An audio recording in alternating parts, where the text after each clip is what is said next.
Hey everyone, I thought about taking a round of pictures of the new reef since I did a whole bunch of work to it and put in some new inhabitants, but I thought that instead I would actually do a video on them.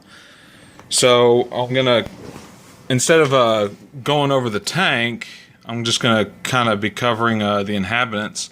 First of all, you can kind of see my two black ice clowns. They're kind of the big fish in the tank. I got that little yellow clown goby there. He just likes to sit there on the rock and kind of check everything out. And then the two new fish I have are these two little blue-green chromis. They have actually done exceedingly well in the tank. My clowns were bullying a couple of other fish that I had tried in there, but they seem to like the chromis just fine, so they're going to be in there to stay. Let's see. I also have, you can kind of see him. He's kind of hiding now, but I have a lawnmower blenny. You can kind of see his tail right there. He is he's pretty shy, but he's a cool little dude. He eats all the algae and stuff out of my tank, and he's always fat. I've never had to add anything to the tank. He's always been happy and healthy, and he's a pretty awesome little guy.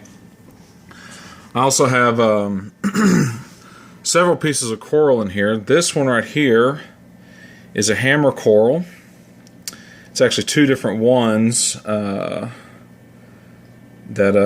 they actually got broken as I was moving things around, so I had to stick them to the rock. And then back here, if you guys can kind of see it, that pink branch looking thing, that's a pink bird's nest coral. And then right next to it is a blue symphonium, and that's really cool. It looks like a bunch of little blue and green flowers just spreading all over the rock. It's been one of my fastest growing corals. Right over here is my green star polyp. It also grows like a weed. I actually have to trim this sucker back about once a month or so. But I like it. It's pretty cool. It's a peaceful addition. And then right over here is one of my favorites. This is a Stylopora. It's very, very cool. It's kind of hard to tell in the video, but it looks like it's got like little green fiberglass fuzzies all over it. It's really neat looking, especially under the blue light. And then in the middle here is my toadstool. I'm sorry, frog spawn, not toadstool, frog spawn.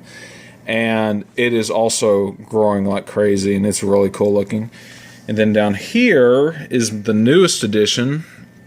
This is a folded brain coral, and he's a pretty cool guy, and they get pretty impressive looking and pretty big as they grow out. So I'm really excited about him.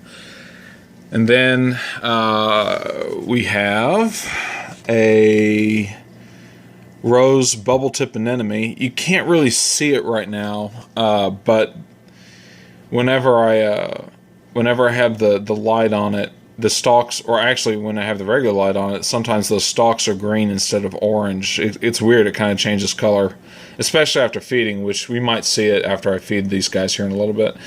And then I don't know if we can see him because he's usually hiding.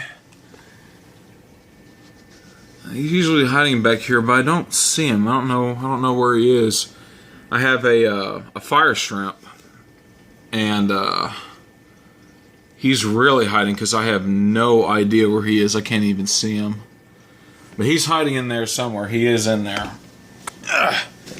You would think that these guys couldn't hide very well in a 30-gallon tank, but they can. And of course, I also got a smattering of snails. Right there, you can see a bumblebee snail and one of my margarita snails. And I got some Trocus snails in there and a couple of Nassarius snails in there too. And then I got my little hermit crabs. That's a red one. But I also have a blue-legged hermit crab and a scarlet hermit crab hiding in there somewhere too. I used to have several more hermit crabs, but they have either died off or I have had to give them away to my local fish store, just because I had one that got so large he was actually eating my other snails, which wasn't very cool. So I unfortunately had to get rid of him, but he was turning into a right monster. Oh, there's my little lawnmower Blenny right there, finally come out and say hi. But I'm also gonna kind of show you guys my feeding them. And they know, the fish know what's up. They start to get pretty animated and excited whenever I grab the feeder. I'm feeding them with mysis shrimp.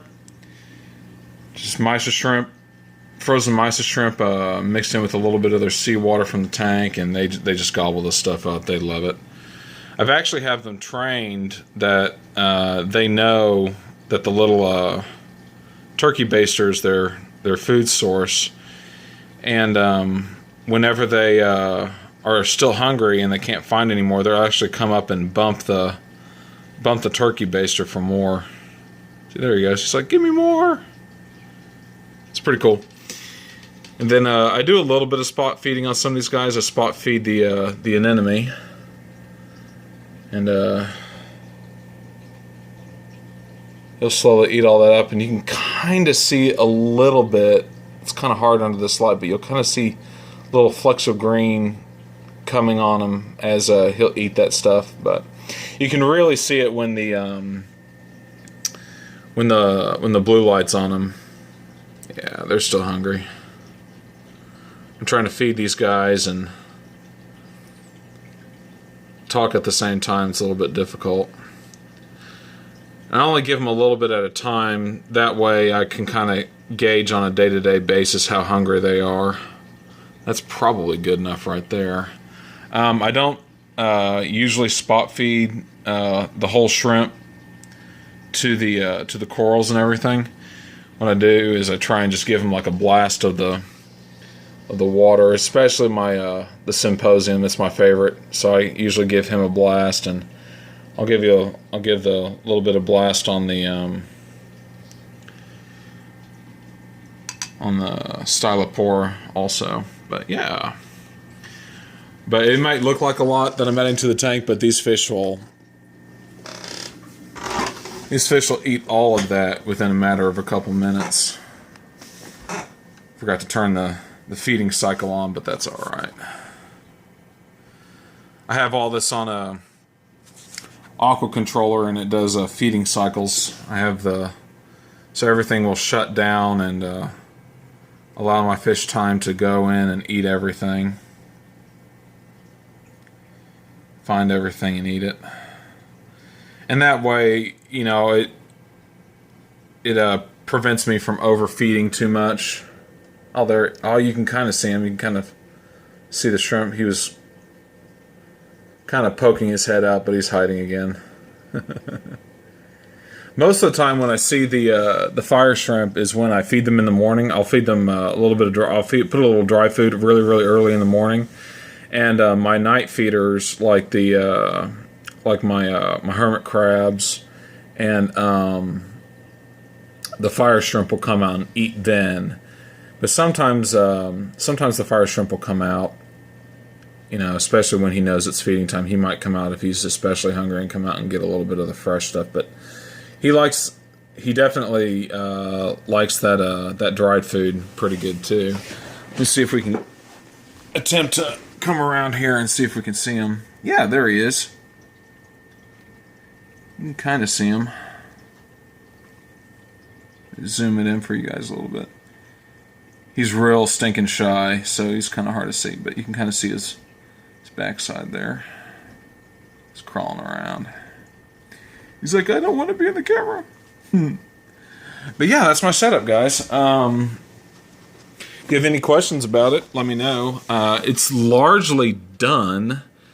Yeah, I have a little bit of algae issues, but I figured out how to get rid of a lot of it.